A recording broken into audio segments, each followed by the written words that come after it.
لك ان تتخيل يا صديقي ان انت تكون مدمن على لعبه ومقضي حياتك كلها في اللعبه دي، لدرجه ان انت اتصنفت اقوى جيمر في اللعبه دي وبقيت الاول على العالم، بتتطور فيها يوم عن يوم والدنيا لذيذه على الاخر. تفتكروا الدنيا هتمشي حلوه كده؟ لا والله، اللعبه قررت تعمل معاكم الجلاشه كلكم واخدتكم كده وحبستكم في جزيره ملعونه، وعايز تطلع من اللعبه دي يا معلم لازم تخلص على كل اصدقائك. قصة أغرب من الخيال حرفيا، ولكن تخليك قاعد تتفرج على الأنمي ومش عايز إن هو يخلص أبدا. وعلشان كده أنا عملت لك ملخص صغير للأنمي، ولو لقيت عليه تفاعل هنزل لك الجزء التاني تاني يوم على طول. وأنا كده كده أصلا بجهز لك الجزء التاني يا صديقي، لأن واثق إن أنت قدها وقدود. ودلوقتي صلوا على النبي ويلا بينا نشوف إيه الحكاية. بيبدأ الانمي بتاعنا بمعركة قتالية فتاكة، مقاتلين نازلين رمي قنابل على بعض والدنيا مولعة واللعب شكله على كبير قوي يا معلم، علشان نكتشف بعد كده يا صديقي ان ديت لعبة فيديو من اشهر الالعاب اللي موجودة في السوق. وطبعا صاحبنا بطل الحكاية هو ساكا، وده شاب عنده 22 سنة قاعد في اوضته طوال اليوم، لا شغلة ولا مشغلة غير الالعاب وبس. بيلعب لعبة مجننة امه حرفيا، وخصوصا ان هو بيشوف بطل فيها كمان، وكمان ليه حبيبة فيها والدنيا زي الفل معاه. الراجل ده مش اي لاعب والسلام كده يا صديقي، ده من اقوى الناس اللي دخلت اللعبة، ترتيبه عالي جدا، بيكسب دايما وبيعتبر نفسه ملك الساحة. لكن المشكلة ان كل اللي حكيته لك دوت جوه الشاشة، انما في الحقيقة الولد فاشل تماما. وعلشان كده الولد كاره العالم الحقيقي بتاعه بسبب انتقاد اهله ليه، وبيتمنى ان عالم اللعبة يكون العالم بتاعه. ويا ريته والله ما تمنى يا صديقي، لان اول لما وصل للمستوى العاشر على العالم في اللعبة حصل اللي ما كانش متوقع ابدا. في لحظة من اللحظات بيفتح عينه لقى نفسه جوه الغابة في مكان غريب جدا شبه الغابة، ومتعلق في شجرة باراشوت. الواد اتصدم حرفيا وقع على الارض وما كانش فاهم اي حاجه ابدا. بدا يكتشف المكان المرعب اللي هو فيه مليان حشرات كتير، وعلى ايده جوهره غريبه ملزوقه في جلده تماما. جنبه كان في شنطه فيها اكل وشرب وشنطه تانية غريبه، فبياخد الشنطه ديت وبيقوم يلف في المكان علشان يعرف هو فين وايه اللي جابه هنا. بس للاسف ما بيلاقيش اي حد ساعتها، فبيقعد يفتح الشنطه التانية علشان يلاقي فيها مكعب غريب. اول لما العبيط بيدوس على الزرار بالغلط اللي موجود فيه بيلاقي ان في عد تنازلي بدا. طبعا الواد مش فاهم اي حاجه، ولكن قلبه بيقول له ارميه بعيد يا مغفل. فالواد بالفعل بياخد قراره وبيرميها على طول، اول لما بيرميها بتنفجر في وشه. يا نهار ابيض، ده اكتشف ان هي قنبله وكانت هتدمر امه. الواد بيتفزع طبعا واستغرابه بيزيد، ولكنه بعد لحظات كده بيلمح راجل غريب جاي من بعيد. ساكا بيشاور له بيقول له تعالى يا عم هو انا فين؟ لكن هوب مره واحده كده الراجل بدون اي مقدمات بيحدف قنابل على ساكا. الواد بيتخض وبيترعب وبيقول هو ايه اللي بيحصل معايا ده؟ وفي لحظه ادراك كده بيكتشف وبيعرف يا صديقي ان اللي حصل دوت شبه اللعبه اللي بيلعبها بالظبط. بيعرف وبيكتشف ان الراجل جاي يخلص عليه وبيحاول يهرب من قدامه وبيستخدم القنابل، ولكنه في الاخر بيفشل ان هو يسيب الراجل، وعلشان كده بيطلع يجري تاني لغايه ما بيتصرف بغباء. مره واحده بيقف وبيسال الراجل هو انت اللي عايز تقتلني؟ هو في ايه يا عم الحاج انت بوس ايدك قول لي. الراجل بيضحك على غبائه وبيقول له انت مغفل قوي يالا، وبيرمي عليه قنبله مره تانيه. وهوب ساكا بيتنطر بين الزرع وبيختفي تماما عن انظار الراجل وكانه مات. واخيرا ساكا بيفهم ان الوضع دلوقتي قاتل يا مقتول ولازم ياخد باله، فبيجري في اتجاه البحر وبيجر خصمه وراه علشان يتفاجئ الراجل ان ساكا وقع في الفخ ورمي تحته قنبله. لكن الحقيقه ساكا بقى كان بيهرب من الانفجار تحت الميه، وبعد ثواني بيسمع صوت الانفجار ويشوف الراجل اشلاءه طايره في السماء. بيطلع بعد كده وبيكتشف الحقيقه وبيعرف ان هو انتقل للجحيم بسبب ان هو انتقل للعبه اللي كان بيلعبها. اللعبه دي رعب حرفيا، وواجب عليه دلوقتي يحمي القنابل المتبقيه معاه من خصومه علشان يقدر يعيش هنا. ايوه يا جماعه، الواد المسكين الرايق اتحبس جوه لعبته، فخد بالك بقى صديقي العزيز احسن يحصل لك زيه كده. المهم بعد كده بنشوف ظهور شخصيه جديده بيكون اسمها موكو، وباين عليها ان هي بنت شيك. البنت قمر حرفيا يا جدعان، وشكلها جميل، وبتفتح عينها فجاه بتلاقي نفسها هي كمان على نفس الجزيره المهجوره، ومش فاهمه ازاي ده حصل معاها، ازاي وصلت للمكان ده وايه اللي جابها هنا. البنت بترضى بقدرها وبتقول ان دوت اكيد هيكون من اهلها بسبب ان هم كانوا غضبانين عليها. ومن هنا بقى بنرجع فلاش باك علشان نعرف ايه حكايه البنت القمر ديت. والبنت موكو وقتها كانت طالبه في الثانويه، بنت عاديه جدا مع اصحابها بيحبوا يلعبوا نفس اللعبه، وبالصدفه قابلت الولد ساكا جوه اللعبه في يوم من الايام. اتعرفوا على بعض وقضوا وقت لذيذ جدا، والدنيا كانت ايزي على الاخر.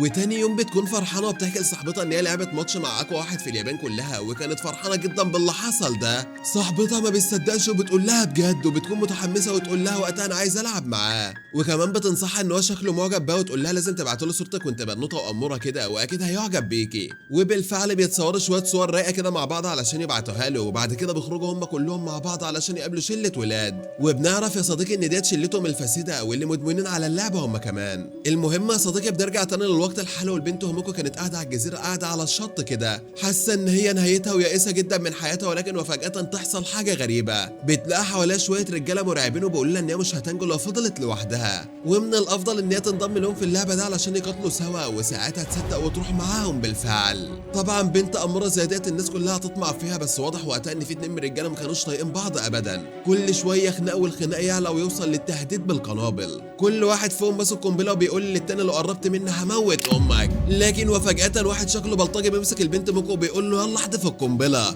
انت لو فجرتني دلوقتي انا مش هموت لوحدي، انا هموت مع البنت اللي انت معجب بها ورحت تخطفها. البنت تستغرب طبعا، فالراجل التاني يتردد ويسكت كده، وساعتها الراجل التخين بيلم الموضوع، بيقول لهم على فكره احنا محتاجين قائد للفريق دوت ومش هينفع المهزله اللي بتحصل دي، وانا شايف ان البنت ديت انسب واحده علشان تتولى القياده. وساعتها موكو بتقعد مذهوله يا صديقي، ازاي 3 رجاله يختاروها هي القائده وهي اضعف واحده فيهم اساسا. بتتكلم مع نفسها وبتقول ان هم مش مسؤولين خالص، بس هم بيفهموا ان الموضوع هنا حياه او موت. وساعتها يلمحوا الطيران حواليهم بيرمى حاجات على الارض، فبيروحوا علشان يلاقوا اكل ومعدات كمان يستخدموها، بيقعدوا ياكلوا وبيتبسطوا بالفعل، بس الراجل الفزلوكه اللي معاهم بيقعد يزعق فيهم وبيقول لهم لازم يبقوا حذرين اكتر من كده، كلوا بالراحه شويه يا جدعان، احنا مش عارفين نلاقي اكل تاني امتى، ممكن ما يرمولناش اكل تاني اساسا. الشاب البلطجي بيزهق من امه وقتها وهوب بيديله واحده بيخلص عليه، وده علشان يقعدوا رايقين بلاش وش يا عم. الكل بيتصدم وخصوصا البنت موكو اللي ما كانتش فاهمه اي حاجه من فيلم الرعب اللي هي عايشه فيه. ولكن في الليل بقى بيجي الواد التخين وبيكون خايف جدا وبيقول لها لازم نهرب من البلطجي دلوقتي حالا، لازم نهرب والا يخلص علينا. وبالفعل ولاد الخايبه بيحاولوا يهربوا، ولكنهم اثناء ما كانوا بيهربوا قدر البلطجي يعرف طريقهم، عرف طريقهم من خلال الرادار اللي موجود جوه الجوهره اللي في ايديهم، ووصل لهم بكل سهوله. الراجل التخين بيتجنن حرفيا وبيقول له انت ورانا امشي باين على الميتين شكلك،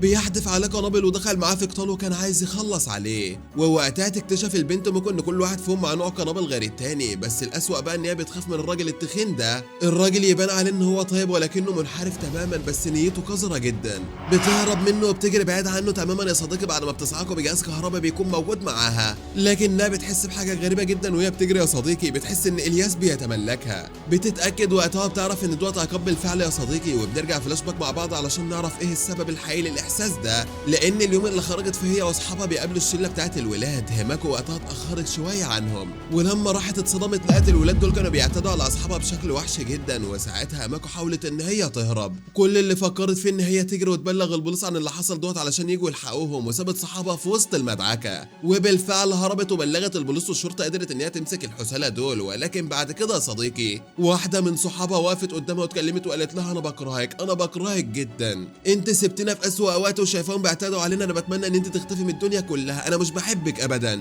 نرجع مره تانية لفيلم الرعب اللي هي عايشه فيه، وهيماكو قاعده لوحدها بتفكر وبتقول هو ده كان ذنب بالفعل، هو ده العقاب الوحيد اللي انا استاهله. لكن وفجاه تتفاجئ ان الراجل التخين السافل اللي كانت بتهرب منه لقاها وبيقرب منها وبيحاول يعتدي عليها، بيقول لها تعالي يا حلوه، وكأن المشهد اللي حصل مع اصحابها قدام عينها وهي هربت بتكرر معاها. ساعتها هيماكو بتقرر ان هي تنهي كل حاجه وبتطلع قنبله من معاها وبتقول له يلا بينا نموت سوا يلا. يا نهار ابيض يا بنت المجنونه. فالراجل بيخاف وقتها وبيطلع يجري بيقول لها لا ده انت شكلك مجنونه. بس هيماكو وهي مليانه غضب تقول له تعالى لي يلا، ده عند امك ان انت تهرب. بترمي القنبله عليه والقنبله بتنفجر جنبه بالفعل. الراجل التخين بيقع في الميه وبيموت بالفعل يا صديقي. وبعدها هيماكو بتقعد مع نفسها كده وبتكون حزينه جدا وبتقرر قرار، بتقول انا بكره الرجاله جدا، اي راجل هقابله في الجزيره ديت لازم اخلص عليه بدون اي رحمه. لكنها بمجرد ما بترفع عينها من الارض كده وبتبص قدامها بتلاقي بطلنا واقف قدامها كده وعمال بيتمشى. المفاجاه والغريب ان البنت اللي كانت عامله شبح من شويه اول لما بتشوفها بتطلع تجري من قدامه زي العبيطه، خدت شنطه الاكل والمعدات وهاتك يا جاريه. وقتها طبعا ساكو شافها واستغرب جدا من الجنان اللي بيحصل دوت، وبيقول هي البنات كلها لاسعه كده. بيجري وراها بيحاول يطلب منها المساعده بشويه اكل من اللي موجودين معاها، ولكن البنت فص ملح وداب. ساكا استخدم الجوهره اللي في ايده علشان يقدر يلاقيها لانها جهاز رادار وممكن يحدد مكانها لو قريبه منه، وفعلا استخدمه علشان يحدد مكانها بالظبط. وقتها الرادار اداله اشاره ان في شخص قريب منه جدا. اوبا، معنى كده ان البنت موجوده في المكان ولكنها مستخبيه. ساكا وقتها مشى بحذر وقعد يدور عليها لحد ما فجاه لقى راجل عجوز قدامه وقع على الارض ومغمى عليه. الراجل ده اول لما شاف بطلنا فضل يصرخ في وشه ويقول له ارجوك ما تقتلنيش، ارجوك انا ما عملتش اي حاجه في حد، انا مش هلعب اللعبه دي مره تانية اوعدك، انا راجل كبير اصلا ومفروض ما العبش الالعاب دي. علشان ساكا يرد عليه يقول له اهدى يا عم اهدى، بلاش جنان وحياة امك وفهمني ايه اللي حصل، انا لحد دلوقتي والله ما فاهم ايه اللي جابني هنا، احكي لي كده بالراحه يا حاج انت. ساعتها العجوز اتكلمت اتكلم وقال له واضح ان انت مش فاكر اي حاجه، بس انت كنت معانا في نفس الطياره على فكره، انا فاكرك كويس قوي، انت كنت ولد رخم جدا.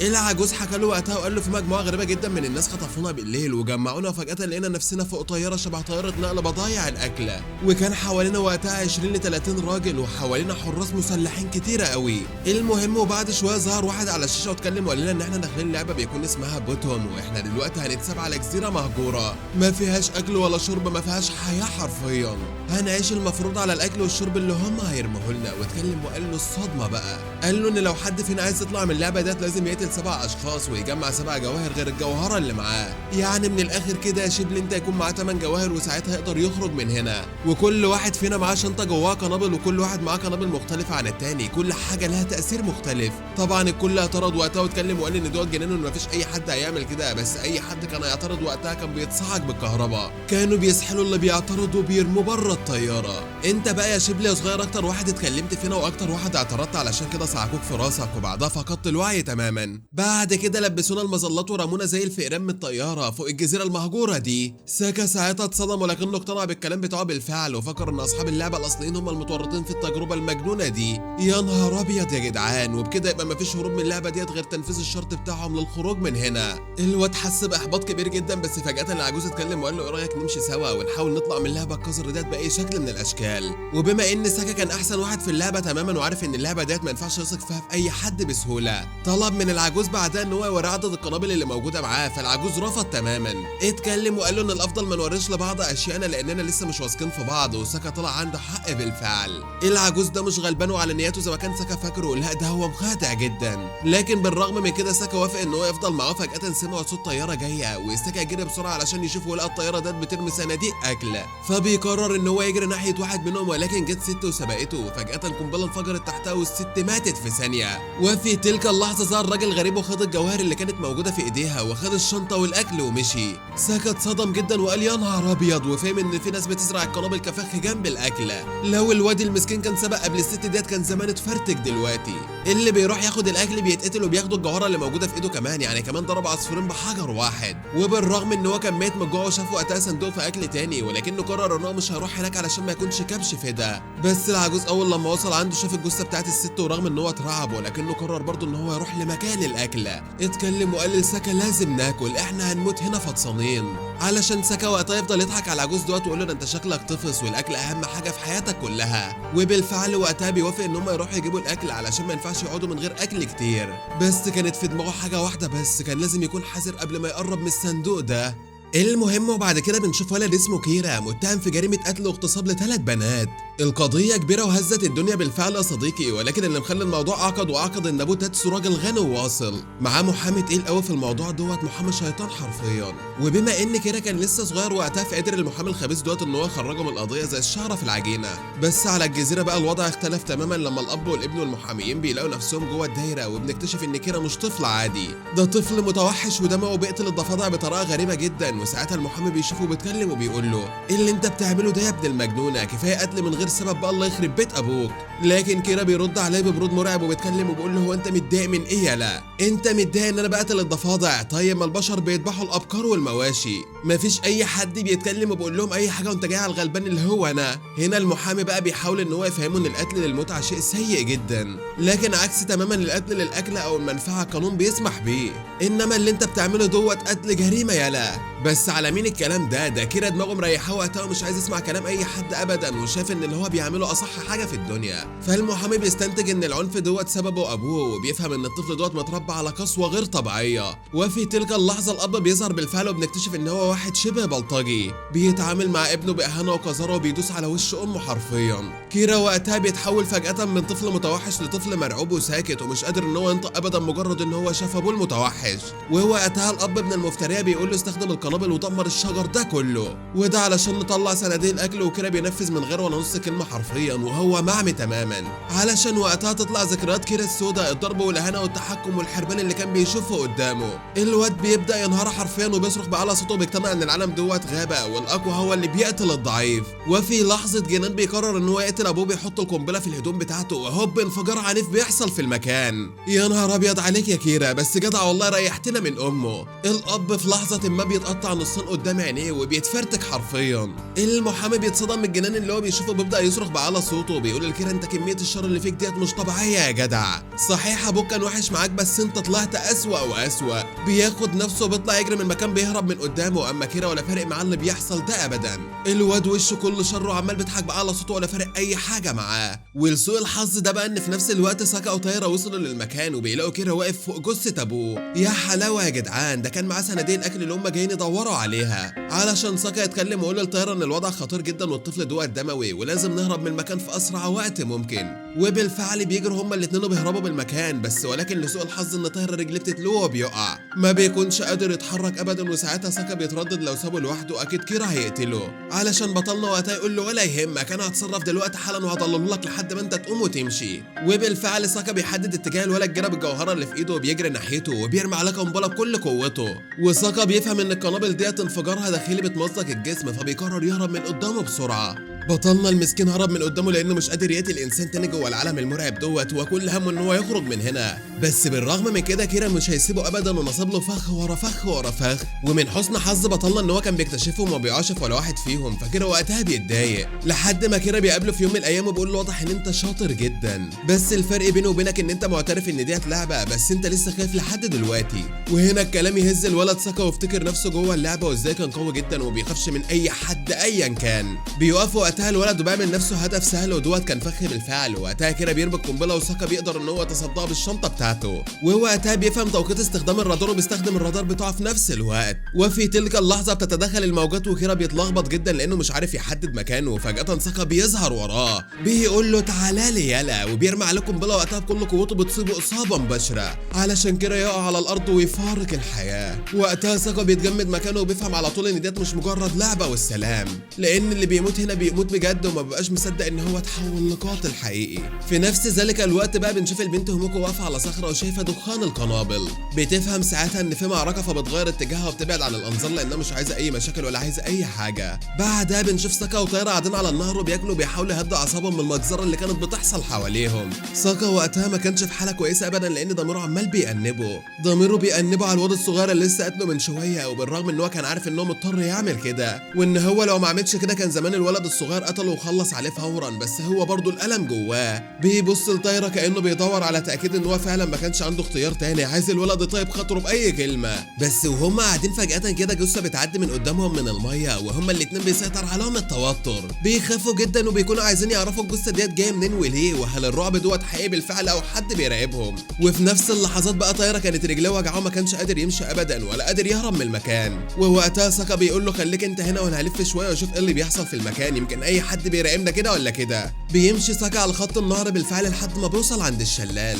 بعدها بيستخدم السونار بتاعه علشان يكشف المكان كله. وفجاه كده بتحصل حاجه غريبه، بيلمح شخص واقف فوق منطقه عاليه جدا فبيبص كويس وبيتصدم ان ديت نفس البنت اللي شافها قبل كده، البنت اللي هرب منها وكانت بتطارده وعايزه تخلص عليه. البنت هناك في نفس الوقت بتحس بالرادار بتاعها ان في حد بيراقبها ومن غير تردد بتطلع قنبله وبترميها عليهم. وبتطلع قنبله غاز، والغاز دوت اول ما بينتشر في المكان اي حد بيلمسه بيحترق فورا. لكن بالرغم من كده ساكا بيفهم بسرعه نوع القنبله ديت ودوت لانه كان لاعب قديم متمكن في اللعبه، فبيجري باقصى سرعته بعيد عن الغاز قبل ما يلمسه. بس هو بيجري بيتفاجئ ببنت واقفه قصاده. الواد بيتسمر في مكانه وبيقف يبص لها كده باستغراب وبيلاقيها مزه وشعرها اصفر والدنيا جميله. البنت دي بيكون معاها كميه قنابل تخوف يا صديقي. وفي نفس الوقت دوت بيفهم ان البنت ديت هي اللي قتلت لاعبين كتير. بنت المفتريه خلصت عليهم والقنابل دي كلها مش بتاعتها، لا ده اخدتها منهم. الواد بيرفع ايده بيقول لها انا مش عايز اقتلك، ابعد عن هنا ومش عايز نفضل نتقاتل مع بعض، ارجوك اهدي كده وخلينا نتفاهم بالحقيقه. لكن على مين ده؟ البنت بقت قتلت قتله. هيماكو ما بيهمهاش الكلام وبترفع قنبله في الجو وكانت لسه هترميها. بس ساكا وقتها بيشرح لها الورطه اللي هم فيها وان الشركه اللي صنعت اللعبه هي اللي عملت نسخه لايف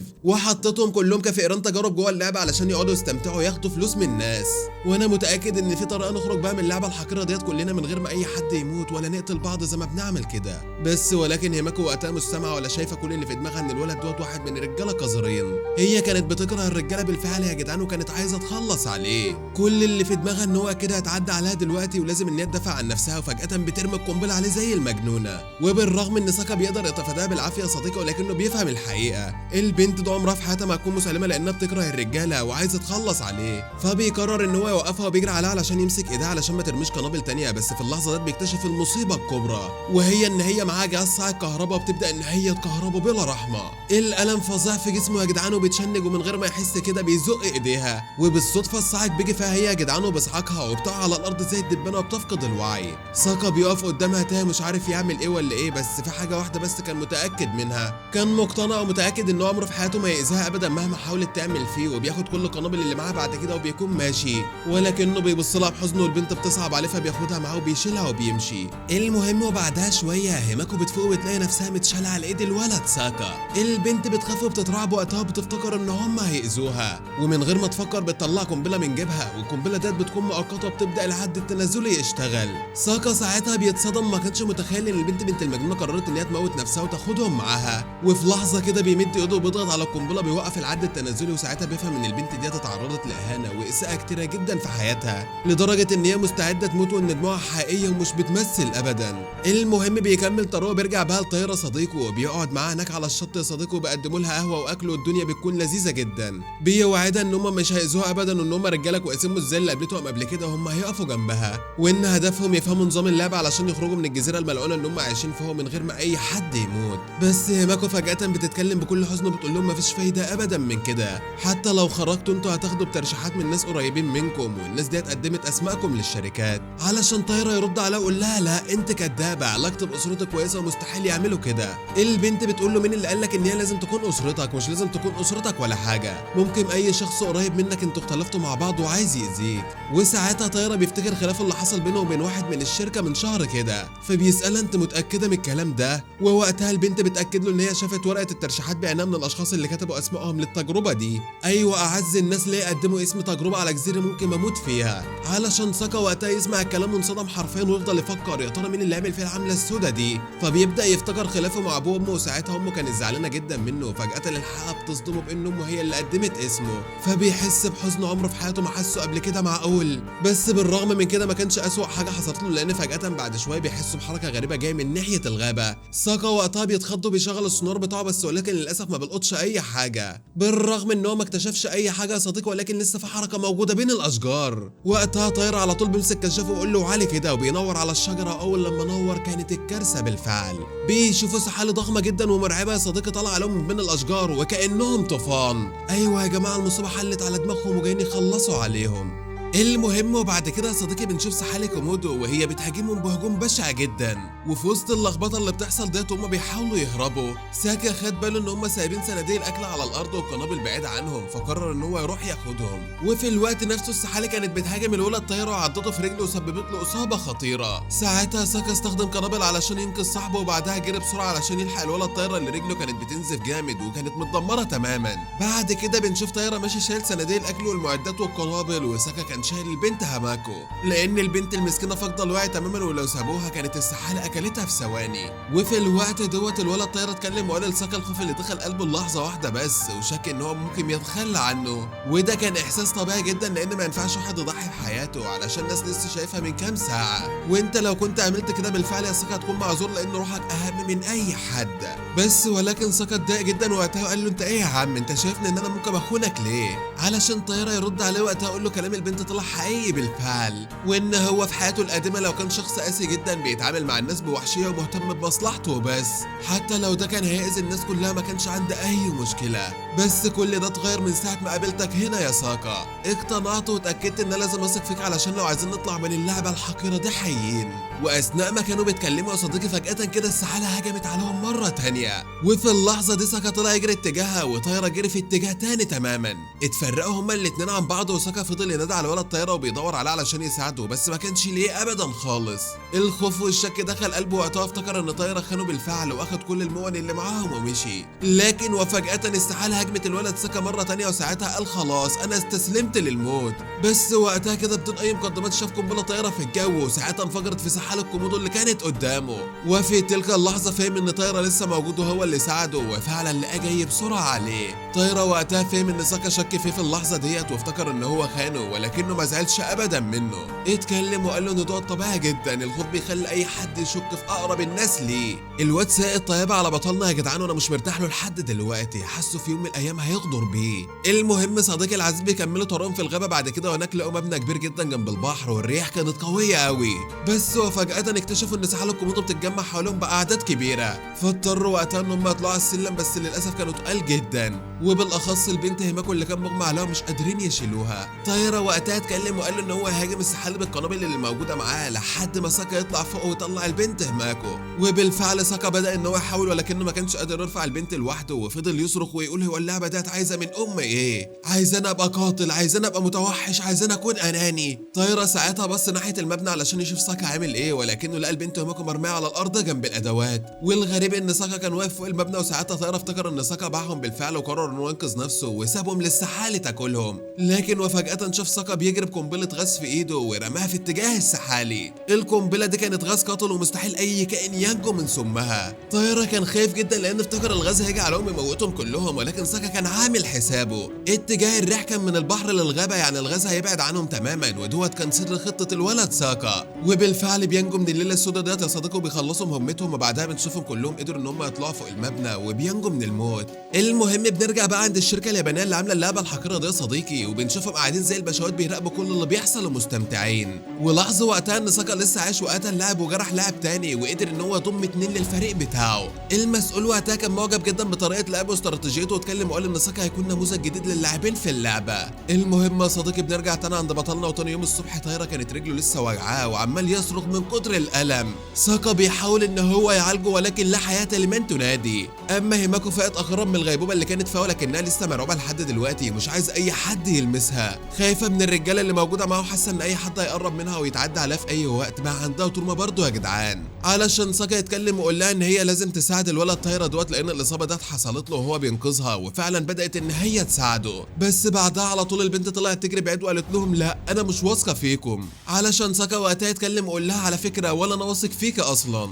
كميه القنابل الكتيره اللي موجوده معاكي معناها ان انت قتلت ناس كتير، ولازم تحكي لي دلوقتي انت قتلت كام واحد. البنت بدات تعيط وقتها واتكلمت وقالت له دوت كان غصب عني، كنت بدافع عن نفسي، ولما كنتش عملت كده كانوا اعتدوا عليا ودمروني تماما. ساكا شك فيها واتكلم وقال لها ان هو يفضل يراقبها من بعيد لبعيد، واثناء كلامهم كده فجاه حصلت موجه رادار. الموجه ديت لقطت شخص واحد بس وهو البنت هيماكو، وساعتها هيماكو فهمت على طول ان وجودها خطر على حياه الولد ساكا وطايره، فقررت ان هي تمشي وتسيبهم. وطايره بالرغم من اصابته رفض ان هي تمشي وتسيبهم، اما الولد ساكا فاتكلم وقال لها لا انا مش هسمح ان انا اسيب بنت لوحدها تمشي في الجزيره ديت، ممكن اي حد يطلع عليها. وعلشان كده قرر ان هو يلعب دور الطعم تاني يا صديقي، وكان مستني اي حد يجي عليهم علشان يواجهه. بعدها بنشوف ساكا عامل نفسه طعم في مكان بعيد جدا عن المبنى، بس للاسف في الاخر واحد من القتله بيلحقه يا صديقي، وبيطلع ان هو مش اي حد، لا والله ده نفس البلطجي اللي كانوا قبله قبل كده. ايوه اللي هيماكو رمت عليهم قنبله غاز قبل كده، وقررت ان هي تهرب بسرعه. البلطجي ما بيصدق وقتها بيقول له تعالى لي يا روح ماما، بيهجم عليه بكل قوته، وساكا بيحاول يتفادى القتال بتاعه،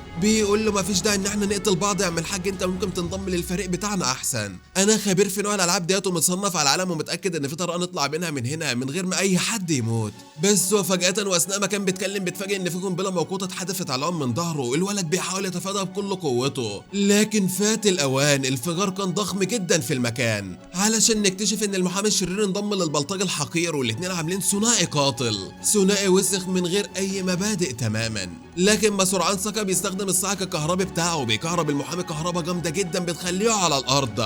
يستغل بطلنا الفرصه ويطلع يجري ويسيبه يا صديقي، والمحامي يصرخ وهو على الارض ويقول له يا عم البلطجي انت حدد مكانه والحقه بسرعه علشان نقتله ونجيب الجواهر اللي موجوده معاه. لكن البلطجي يرد بهدوء مرعب ويقول له لا، انا عندي خطه احسن من كده بكتير. واضح ان الواد دوت عنده فريق، خلينا بس نتعاقبه كده ونصطادهم كلهم مره واحده ونبقى ضربنا 3 عصافير بحجر واحد. اما ساكا بيجري مسافه طويله جدا لحد ما بيوصل لاصحابه اخيرا وبيتكلم وبيقول لهم ان هو ضللهم ولفلهم من شارع تاني. لكن هوماكو بتقول له انت اكيد غلطان، ما دام ما استخدمتش الرادار بتاعك يبقى اكيد كانوا بيتعقبوك يا معلم. البنت بتقرر انها تهرب وتسيبهم علشان تنجو بحياتها وتاخد صندوق الاكل وتمشي بكل ندالة. لكن وفجأة بيكتشفوا ان فات الاوان، البلطجة خلاص وصل عندهم. هيماكو اتجمدت في مكانها لما عرفت ان هو نفس البلطجي اللي كان عايزها وهربت منه. والبلطجة اول لما بيشوفها بيتكلم وبيقول عارف ان انت لسه عايشة، عرفت لما شفت الصاعق اللي في ايد الولد ساكا. طايرة بيحاول يدافع عن البنت هيماكو بكل قوته، ولكن البلطجي بيطلع السكينة وبيقطع له صوابعه كلها. ساكا كمان بيحاول يهجم على البلطجة علشان يحمي اصدقائه، ولكن البلطجة اقوى بكتير. بيمسكه وبيتقدم ناحيته خطوة بخطوة علشان يخلص عليه يا صديقي. بس وفجأة ساكا بيلاقي نفسه واقع من فوق المبنى ناحية جرفة على البحر. البلطجي بيفتكر ان ساكا مات خلاص، بيزعل جدا لانه ما قدرش ياخد الجوهرة، وان هو لو مات كده خلاص الجوهرة راحت عليه.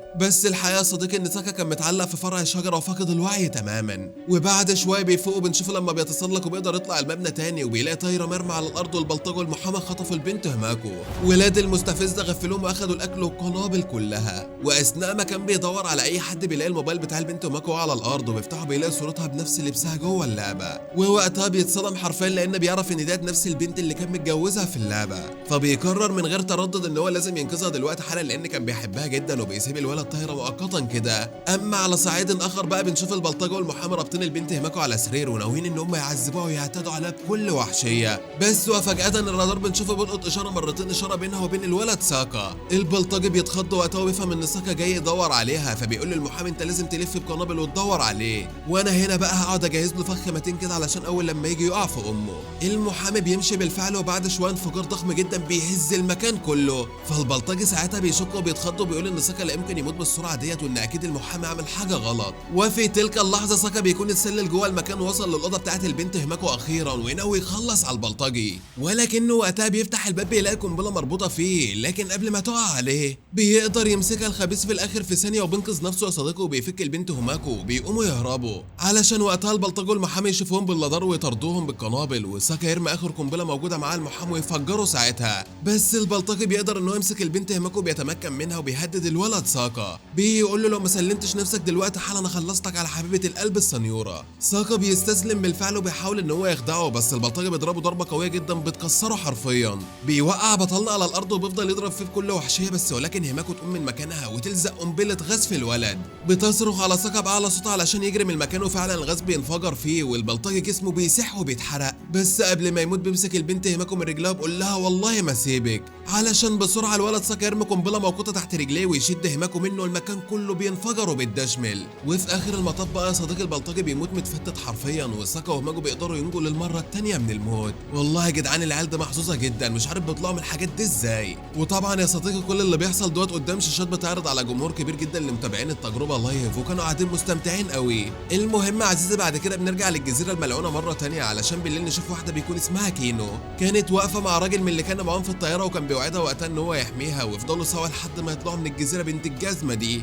لكن اللي حصل كان عكس كده، وفي لحظه واحده بس كده بنت الخاينه تخونه، بتزقه ناحيه الوحش وبتسيبه ياكله بكل وحشيه يا صديقي، وبتقول ان النجاه هنا اهم من الاخلاص بكتير. بنت الخبيثه ما استكفتش باللي هي عملته، لا ده فجرته بكل وحشيه واخدت الشريحه اللي معاه. وفي نفس الوقت ده صديق الشركه كانت عامله التجربه ديت وبتكون مبسوطه جدا باللي بيحصل، وبتتاكد ان النسخه ديت مختلفه عن اللي قبلها تماما، وان هم مختارين اللاعبين بعنايه كبيره ومتوقعين بنجاح كبير جدا وارباح لما التجربه ديت تتعرض على الجمهور. يا نهار ابيض يا جدعان، ده الناس دي عماله تعمل تجارب وتجارب واخدين البشر زي الفئران. المهم يا صديقي بنرجع عند عمنا ساكا وقتها، وكان معاه البنت هيماكو، واللي بيضطروا ان هم يباتوا في المبنى علشان الليل خطر جدا وما ينفعش يمشوا فيه. بيقعدوا بالفعل مع بعض ياكلوا ويهزروا شويه، وساكا بيحاول ان هو يطمنها، بيعرض عليها ان هي تنام براحتها وهو ينام بعيد عنها تماما، ولكنها بتقول له لا افضل قريب مني بس خلي حدود بينا. بعدها بتفضل تساله ليه خطر بحياته علشان ينقذها بالرغم ان هو ما يعرفهاش، فبيعرفها وقتها ان هو افتكرها زوجته الافتراضيه في اللعبه، علشان كده دخل المعركه من غير اي تردد. المفاجاه ان هيماكو الخبيثه بتكون عارفه السر ولكنها بتفضل كاتماه ومش عايزه تقول له ان هي زوجته بالفعل. بيروحوا بعدها علشان يناموا، ولكن وفجاه كده بتحصل حاجه غريبه. هيماكو بتصحى فجاه على نور كشاف قوي جدا ووش مرعب فوقها، فبتصرخ باعلى صوتها. يا نهار ابيض يا جدعان، تفتكروا مين اللي وصل لهم تاني وعايز يخلص عليهم؟ ويا ترى ساكا هيقدر ان هو يلحقها بالفعل ويطلعوا من اللعبه الملعونه ديت، ولا البنت هتروح ضحيه؟ كل ده واكتر ان شاء الله نعرفه مع بعض في الجزء الجديد اللي انا بدات اجهزه لك صديقي العزيز. وعلشان ما اطولش عليك اكتر من كده، ارزع اللايك الجامد بتاعك وصلى على النبي، واشوفكم على خير الفيديو اللي جاي.